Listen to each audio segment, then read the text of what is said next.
one often meets with nowadays.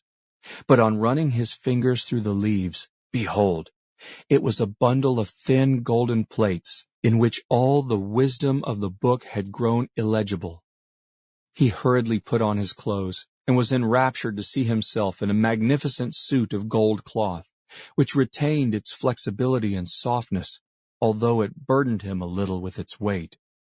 He drew out his handkerchief, which little Marigold had hemmed for him. That was likewise gold, with the dear child's neat and pretty stitches running all along the border in gold thread. Somehow or other, this last transformation did not quite please King Midas. He would rather that his little daughter's handiwork should have remained just the same as when she climbed his knee and put it into his hand. But it was not worth while to vex himself about a trifle. Midas now took his spectacles from his pocket and put them on his nose, in order that he might see more distinctly what he was about. In those days, spectacles for common people had not been invented, but were already worn by kings, else how could Midas have had any? To his great perplexity, however, excellent as the glasses were, he discovered that he could not possibly see through them. But this was the most natural thing in the world, for on taking them off, the transparent crystals turned out to be plates of yellow metal, and of course were worthless as spectacles, though valuable as gold. It struck Midas as rather inconvenient that with all his wealth he could never again be rich enough to own a pair of serviceable spectacles. "It is no great matter, nevertheless," said he to himself, very philosophically. "We cannot expect any great good without its being accompanied with some small inconvenience. The golden touch is worth the sacrifice of a pair of spectacles, at least, if not of one's very eyesight. My own eyes will serve for ordinary purposes, and little Marigold will soon be old enough to read to me." Wise King Midas was so exalted by his good fortune that the palace seemed not sufficiently spacious to contain him. He therefore went downstairs and smiled on observing that the balustrade of the staircase became a bar of burnished gold as his hand passed over it in his descent. He lifted the door latch. It was brass only a moment ago, but golden when his fingers quitted it, and emerged into the garden. Here, as it happened, he found a great number of beautiful roses in full bloom, and others in all the stages of lovely bud and blossom.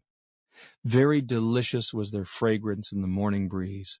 Their delicate blush was one of the fairest sights of the world, so gentle, so modest, and so full of sweet tranquillity did these roses seem to be. But Midas knew a way to make them far more precious, according to his way of thinking, than roses had ever been before. So he took great pains in going from bush to bush, and exercised his magic touch most indefatigably until every individual flower and bud, and even the worms at the heart of some of them, were changed to gold. By the time this good work was completed, King Midas was summoned to breakfast, and as the morning air had given him an excellent appetite, he made haste back to the palace. What was usually a king's breakfast in the days of Midas, I really do not know, and cannot stop now to investigate. To the best of my belief, however, on this particular morning, the breakfast consisted of hot cakes, some nice little brook trout, roasted potatoes, fresh boiled eggs, and coffee for King Midas himself, and a bowl of bread and milk for his daughter Marigold. At all events, this is a breakfast fit to set before a king, and whether he had it or not, King Midas could not have had a better. Little Marigold had not yet made her appearance. Her father ordered her to be called, and seating himself at table, awaited the child's coming in order to begin his own breakfast. To do Midas justice, he really loved his daughter, and loved her so much the more this morning, on account of the good fortune which had befallen him. It was not a great while before he heard her coming along the passageway, crying bitterly. This circumstance surprised him, because Marigold was one of the cheerfulest little people whom you would see in a summer's day, and hardly shed a thimbleful of tears in a 12-month. When Midas heard her sobs, he determined to put little Marigold into better spirits by an agreeable surprise. So, leaning across the table, he touched his daughter's bowl, which was a china one with pretty figures all around it, and transmuted it to gleaming gold. Meanwhile, Marigold slowly and disconsolately opened the door and showed herself with her apron at her eyes, still sobbing as if her heart would break. "How now, my little lady?" cried Midas. "Pray, what is the matter with you this bright morning?" Marigold, without taking the apron from her eyes, held out her hand, in which was one of the roses which Midas had so recently transmuted. "Beautiful!" exclaimed her father. "And what is there in this magnificent golden rose to make you cry?"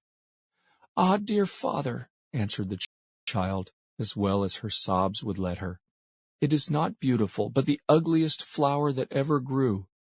As soon as I was dressed, I ran into the garden to gather some roses for you, because I know you like them, and like them the better when gathered by your little daughter. But, oh dear, dear me, what do you think has happened? Such a misfortune!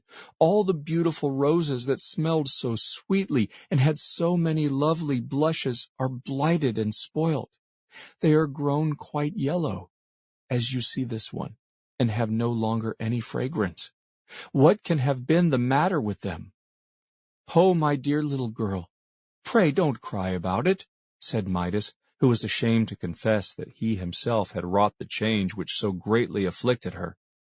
"Sit down and eat your bread and milk. You will find it easy enough to exchange a golden rose like that, which will last hundreds of years, for an ordinary one which would wither in a day." "I don't care for such roses as this," cried Marigold, tossing it contemptuously away. "It has no smell, and the hard petals prick my nose." The child now sat down to table, but was so occupied with her grief for the blighted roses that she did not even notice the wonderful transmutation of her china bowl. Perhaps this was all the better, for Marigold was accustomed to take pleasure in looking at the queer figures and strange trees and houses that were painted on the circumference of the bowl, and these ornaments were now entirely lost in the yellow hue of the metal. Midas meanwhile had poured out a cup of coffee, and as a matter of course the coffee pot, whatever metal it may have been when he took it up, was gold when he set it down. He thought to himself that it was rather an extravagant style of splendor in a king of his simple habits to breakfast off a service of gold, and began to be puzzled with the difficulty of keeping his treasures safe. The cupboard in the kitchen would no longer be a secure place of deposit for articles so valuable as golden bowls and coffee pots. Amid these thoughts, he lifted a spoonful of coffee to his lips, and sipping it was astonished to perceive that, the instant his lips touched the liquid, it became molten gold, and the next moment hardened into a lump. "Ha!" exclaimed Midas, rather aghast. "What is the matter, father?" asked little Marigold, gazing at him with the tears still standing in her eyes. "Nothing, child, nothing," said Midas. "Eat your milk before it gets quite cold." He took one of the nice little trouts on his plate, and by way of experiment touched its tail with his finger. To his horror, it was immediately transmuted from an admirably fried brook trout into a gold fish, though not one of those gold fishes which people often keep in glass globes, as ornaments for the parlor. No, but it was really a metallic fish, and looked as if it had been very cunningly made by the nicest goldsmith in the world. Its little bones were now golden wires, its fins and tail wore thin plates of gold, and there were the marks of the fork in it, and all the delicate frothy appearance of a nicely fried fish exactly imitated in metal. A very pretty piece of work, as you may suppose, only King Midas, just at that moment, would much rather have had a real trout in his dish than this elaborate and valuable imitation of one. Thought he to himself, "How am I to get any breakfast?" He took one of the smoking hot cakes, and had scarcely broken it, when, to his cruel mortification, though a moment before it had been of the whitest wheat, it assumed the yellow hue of Indian meal. To say the truth, if it had really been a hot Indian cake, Midas would have prized it a good deal more than he now did, when its solidity and increased weight made him too bitterly sensible that it was gold. Almost in despair, he helped himself to a boiled egg, which immediately underwent a change similar to those of the trout and the cake. The egg, indeed, might have been mistaken for one of those which the famous goose in the storybook was in the habit of laying. But King Midas was the only goose that had had anything to do with the matter. Well, this is leaning back in his chair and looking quite enviously at little Marigold, who was now eating her bread and milk with great satisfaction. Such a costly breakfast before me, and nothing that can be eaten.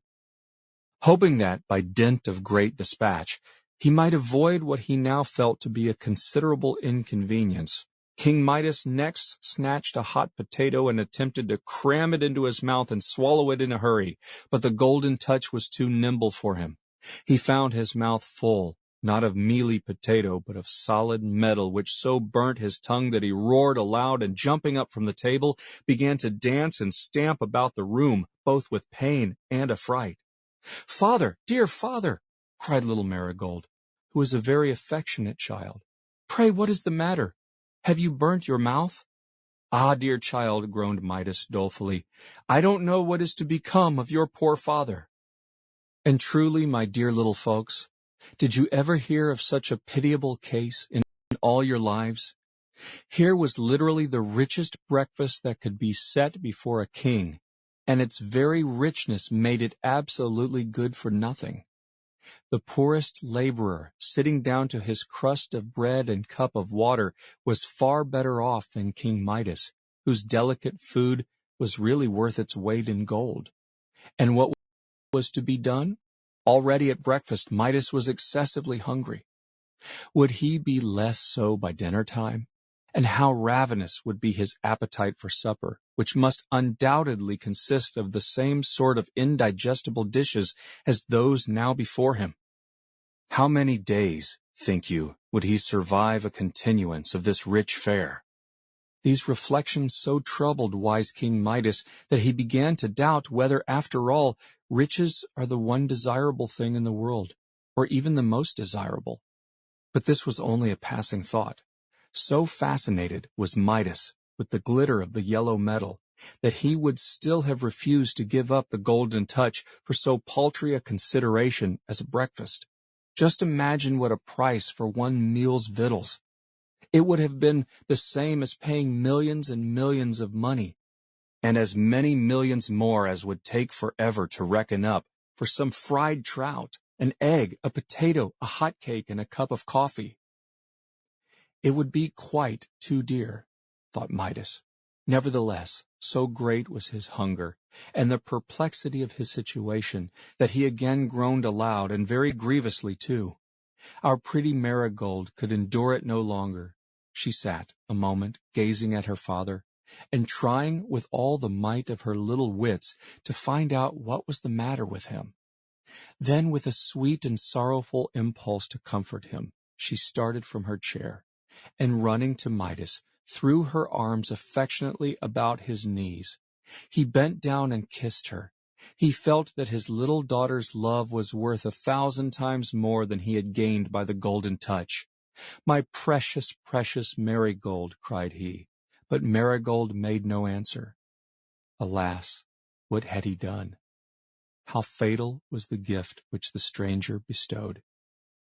The moment the lips of Midas touched Marigold's forehead, a change had taken place. Her sweet, rosy face, so full of affection as it had been, assumed a glittering yellow color, with yellow teardrops congealing on her cheeks.